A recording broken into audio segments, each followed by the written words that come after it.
هنعمل ايه يا فندم؟ هشيل كله، دقني، شنبي، شعري، كل حاجه. انا عايز وشي ينور. من عينيا. ايه رايك؟ لا تمام، تسلم، والله ينور. الحساب بقى. شكرا.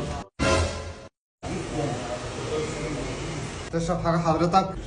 تمام، هات لي واحد قهوه. اتفضل يا باشا. لو سمحت، هو مفيش تخفيض؟ هو احنا بنبيع طماطم حساب حضرتك 500 جنيه يا فندم. طب وليه التريقه حضرتك؟ ما انت مش عارف انا جاي هنا ليه احلى؟ اكيد عشان وشك ينور. لا، انا جاي هنا احلى عشان الدكتور قال لي ان انا عندي مرض وحش، وقال لي لازم تروح تشيل شعرك كله. الف سلامه يا فندم، بس برضه حساب حضرتك 500 جنيه. ايه، هو مفيش رحمه؟ رحمه مين؟ مفيش نخوه؟ ده راجل بيقول لك عنده مرض وحش يا مفتري. ما بقاش حد يحس بالتاني. ايوه، ما انا قلت له الف سلامه يا فندم. الف سلامه؟ ده بدل ما تعملوا تخفيض. ارحموا من في الارض يرحمكم من في السماء. خلاص انا ممكن اعمل لك تخفيض 100 جنيه. يا اخي ايه البخل ده؟ اتقوا الله بقى. خلاص هعمل لك تخفيض 300 جنيه. استغفر الله العظيم يا رب، هي ايه الناس دي؟ خلاص الحلقه هديه من المكان ليك يا فندم. بجد؟ هي